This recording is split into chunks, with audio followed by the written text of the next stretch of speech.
Channel of Vadodara. હોળીના પર્વને ધ્યાનમાં રાખીને શ્રી મહિલા ગૃહ ઉદ્યોગ દ્વારા ઘઉં અને ચોખાની સેવો તૈયાર કરીને વેચાણ અર્થે મૂકવામાં આવી છે। હોળી ધૂળેટીનો પર્વ માત્ર રંગો અને આનંદનો જ નહીં પરંતુ વિવિધ સ્વાદિષ્ટ વાનગીઓનો પણ તહેવાર છે। ખાસ કરીને ઘઉં અને રવાની સેવોનું ખૂબ જ પ્રચલન છે, જે હલકો સાથે પાચક પણ છે। ઉત્સવની મીઠાશ વધારતા મીઠા વાનગીઓમાં તે સામેલ થાય છે। હોળી પર્વમાં ઘઉં અને રવાની સેવોનું મહત્વનો સ્વાદ, પૌષ્ટિકતા અને પરંપરાગત રૂપે પ્રાચીન કાળથી જોડાયેલા રિવાજોમાં સમાયેલો છે। રંગો અને મીઠાશ બંને હોળીની ખુશીઓને બમણી કરી દે છે। હોળીના તહેવારમાં ફાગણ માસની શરૂઆતમાં ઘઉં અને રવાની સેવોની ખૂબ જ માંગ હોય છે, ત્યારે માંજલપુર શ્રી મહિલા ગૃહ ઉદ્યોગની 10 થી 12 બહેનોએ મળીને 2 થી 3 મહિનામાં 5000 થી 6000 કિલો સેવોનું ઉત્પાદન કર્યું છે અને આ વ્યવસાયને લીધે 10-12 બહેનોને રોજગારી પણ મળી રહી છે। આ વિશે મહિલા ગૃહ ઉદ્યોગના દીપા ચૌહાણે વિસ્તૃત માહિતી આપી હતી।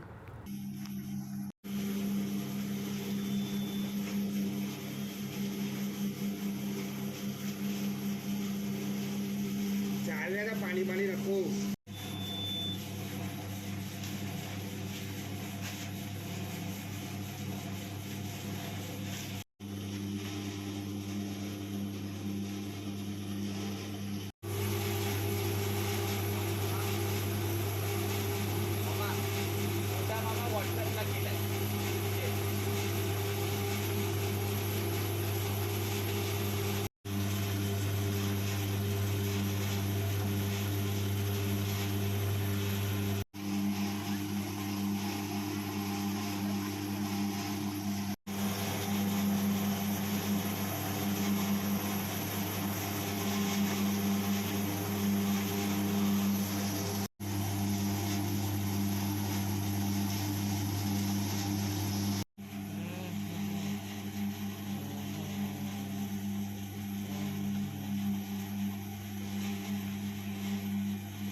આ ઘઉંની સેવઈઓ છે જે હોળી પૂર્વે એટલે ફાગણ મહિનામાં જ્યારે ઘઉંનું નવું ઉત્પાદન આવે છે એ અરસામાં હોળીનો આ તહેવાર થાય એમાં આપણે ઘઉંની સેવો ખાવામાં આવે છે।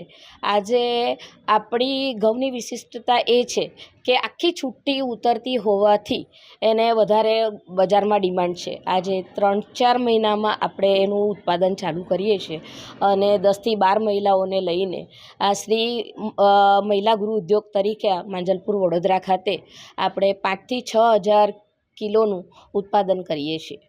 સાથે રવાની પણ સેવઈઓ હા, રવાની સેવઈનો વિશિષ્ટતા એ છે કે મહારાષ્ટ્રીયન સમાજમાં વધારે કરીને રવાના સેવનું મહત્ત્વ વધારે છે, તો એની વર્મિસેલની સેવૈયા તરીકે અને સેવઈ ઉપમા તરીકે પણ ઉપયોગ કરવામાં આવતો હોવાથી એનું પણ ઉત્પાદન આપણા ત્યાંથી વધારે અને અગ્રણીય સ્ટોરમાં જ આપણો માલ જાય છે, જેનાથી વધારે આપણે પ્રોડક્ટ કરતા ઈચ્છીએ છીએ। દર વર્ષ કરતાં આ વખતે ભાવમાં કેવું રહેશે? હા, ભાવમાં થોડો વધારો થયો છે બિકોઝ જેવી રીતે લોટનો ભાવ વધે છે એ રીતે સેવઈઓનો પણ ભાવ વધે છે। શું નામ આપનું? મારું નામ દીપા રવિન્દ્ર ચૌહાણ। અને કે જ્યારે ઘરની મહિલા બહાર હોય ને ત્યારે ઘરના પુરુષોનો સાથ હોય ને ત્યારે જ એ મહિલા આગળ જાય।